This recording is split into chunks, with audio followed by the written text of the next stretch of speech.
taliyaha guud ee ciidanka qaranka Jamhuuriyadda Soomaaliland sareeyo guuto Nimcaan Yuusuf Cismaan Gaxnuug oo safar shaqo ku jooga gobolka Sanaag ayaa booqday fariisimaha hore ciidanka qaranku ay ku leeyihiin deegaanada gobolka Sanaag waxaana taliyaha kormeerkiisa ku wehelinayay taliyaha qaybta saddexaad ee ciidanka qaranka Gaashaanle Sare Cabdullaahi Suufi Axmed iyo saraakiil sarsare oo ka tirsan ciidanka qaranka waxaana taliyuhu markii uu gaadhay fariisimaha kala duwan ee ciidanka qaranka uu halkaasi salaan kaga qaatay guutooyinka uu booqday ee ku sugan jiidahaasi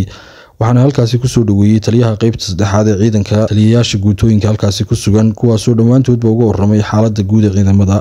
waxaana intaas kadib halkaasi hadallo dardaaran iyo mahadcelin ka soo jeediyay taliyaha guud ee ciidanka qaranka Soomaaliland sareeyo guuto Nimcaan Yuusuf Cismaan Gaxnuug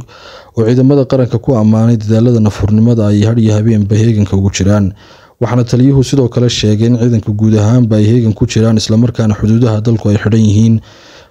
waxaana taliyuhu gabagabadii uu halkaasi kulamo kula qaatay taliyayaasha kala duwan ee guutooyinka jiidahaasi ku sugan intaas kadibna waxa taliyuhu u soo boqolay dhinaca magaalada Cerigabo oo Maxamed warbaahinta qaranka Soomaaliland magaalada Cerigabo